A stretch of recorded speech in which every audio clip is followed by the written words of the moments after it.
Bonjour et bienvenue. Ça, c'est le temps qui passe. Le temps est un sujet intéressant, n'est-ce pas? Je n'ai pas le temps, il est l'heure. C'est ton heure. Écoutez, nous avons tous exactement la même quantité de temps. Exactement. Mais voici quelque chose d'intéressant. Le sable dans le verre du bas représente le passé. Le sable dans le verre du haut représente l'avenir. Voilà ce qui se passe. Vous n'avez aucune idée de ce qui se passe dans le verre du haut. Vous savez uniquement ce qu'il y a dans le verre du bas. N'est-ce pas intéressant? Voyez-vous, la seule chose avec laquelle nous avons quelque chose à voir est ce qui se passe ici, au centre du verre. Tout le reste n'est qu'illusion, un mythe. Et c'est parti. Quand j'étais un petit enfant, ma grand-mère disait toujours « Je serai bientôt plus là, je serai bientôt parti ». Mais, vous savez, il me semble qu'elle a commencé à dire ça quand elle avait environ 60 ans. J'étais un petit enfant. Maintenant, à cette époque, je pensais que 60 ans était vraiment vieux. Mais je n'ai plus le même avis depuis. Mais c'est ce que je pensais à l'époque. Ma grand-mère disait « Je serai bientôt plus là ». Nous pensions que grand-mère ne partirait jamais. En tout cas, on ne voulait pas, on l'aimait énormément. C'était un ange de Dieu. Mais elle nous a quittés à 94 ans. 94! Ça faisait 34 ans qu'elle disait qu'elle allait bientôt partir. Maintenant, aujourd'hui, j'ai 85 ans, bientôt 86. Je ne sais pas combien de sable il me reste. Je sais la quantité de sable qui reste dans le verre du haut. Mais ce qui est dans le verre du bas est parti. Quand j'étais jeune, à la même époque, j'avais un ami qui s'appelait Bob Yatt. Bob et moi étions comme les doigts de la main. On faisait tous ensemble. Juste deux jeunes garçons. Et Bob a eu 16 ans un peu avant moi. C'était à ce moment qu'il a obtenu son permis. Il s'était engagé sur l'autoroute de Kingston à Toronto dans sa petite camionnette et il transportait un tas de pots de peinture. Environ 16 pots de peinture, juste à l'arrière de son siège. Il s'est heurté contre la structure d'un pont. Les pots de peinture n'étaient pas attachés et il a fini étouffé entre le pont et les pots de peinture, comme ça à 16 ans. Les traces de peinture sont restées sur la structure de ce pont pendant de très nombreuses années.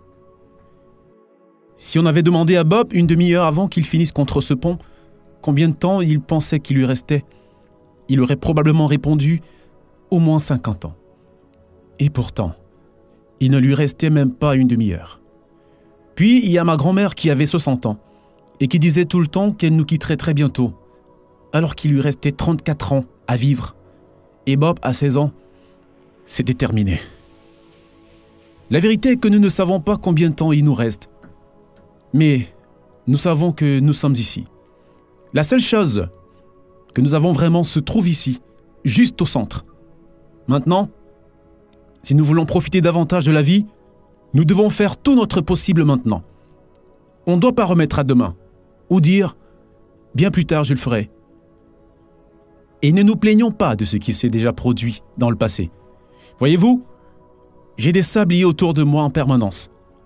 J'en ai 2 ou 3 par ici, et il y en a un autre quelque part par là, au rebord de la fenêtre. Et cela me rappelle que tout ce que j'ai vraiment, c'est maintenant.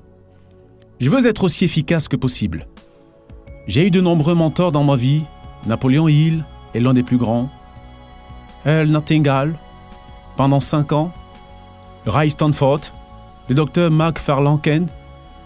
Mark Farlanken était un homme phénoménal. Dr Harry Roder, Leland Van der Waal, ces personnes m'ont aidé à façonner mon esprit. J'ai commencé avec rien et j'ai construit une entreprise qui opère partout dans le monde. J'ai gagné de millions de dollars et je suis arrivé à la conclusion que vous et moi sommes capables de faire tout ce que nous pouvons voir. Si nous pouvons le voir dans notre tête, nous pouvons le matérialiser. Nous devons sortir et faire les choses différemment. Nous devons arrêter de nous comporter comme si c'était un jeu. Nous devons traiter la vie telle qu'elle est, sacrée, et nous sommes capables de faire tout ce que nous voulons. Et nous devons le faire. Ça n'arrive pas tout seul. Voyez-vous, je pense qu'il est très important de se concentrer sur cela. Concentrez-vous sur le présent. Parce que c'est tout ce que vous avez. Il n'y a pas de passé. Il n'y a pas de futur. Maintenant, c'est tout. Quand le sable est parti, il est parti. Maintenant, vous pouvez voir qu'il y a plus de sable dans le verre du bas que dans le verre du haut. Je peux le retourner maintenant et boum, j'ai plus de sable dans le verre du haut que dans le verre du bas. Vous ne pouvez pas faire ça avec votre vie. Je peux le faire avec un sablier. Je ne veux pas le faire avec ma vie, mais je peux être plus efficace maintenant en décidant de ce que je vais être. Et c'est ce que je vous recommande de faire. Ne perdez pas votre temps. Toute personne en vie obtient exactement la même quantité de temps dans chaque jour. Mais c'est ce que nous faisons de ce temps qui fait la différence. Ne gaspillez pas votre temps. Fixez-vous de gros objectifs. Arrêtez de penser à ce qui ne va pas et commencez à penser à ce que vous pouvez faire. Aimez un peu plus, détestez un peu moins. Vous n'avez aucune idée de ce que vous êtes capable de faire. Mais décidez aujourd'hui et vous allez le découvrir.